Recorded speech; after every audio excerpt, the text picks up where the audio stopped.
Hello, my name's Ian Haydock. I'm the editor-in-chief for the Asia-Pacific region for Pharma Intelligence Insights. And with me today is Jung Won Shin, who's based in Seoul. Hi, Jung Won. Hi, Ian. And I'd like to talk to you today about an article you produced recently that was talking about the strategies being used by some of South Korea's pharma companies to build up their capabilities in drugs and vaccines against COVID-19. So for you, what were the main takeaways from that article? Yes, this year's BioKorea event again included many COVID-19 related sessions. And in this story, I focused on the panel discussion on how Korean companies should approach the global markets with COVID vaccines and therapies. Now, I think this is an interesting topic for readers, especially as Korea is putting strong efforts to reduce the mRNA vaccine technology gap with major countries.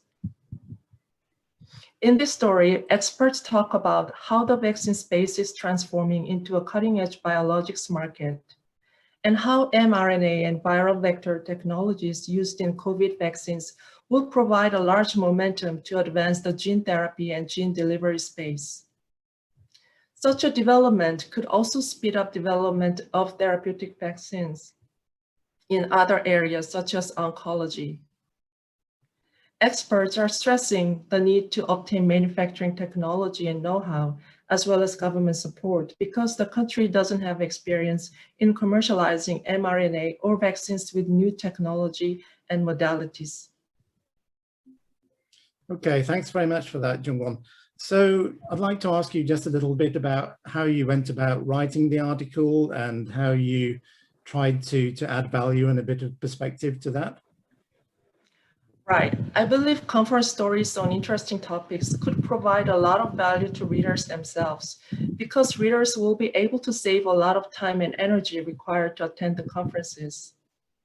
In this story, the session already provided a lot of interesting points. So I try to stick to what the speaker said. And there was actually another BioKorea event story I did on how COVID impacted global biopharma deals.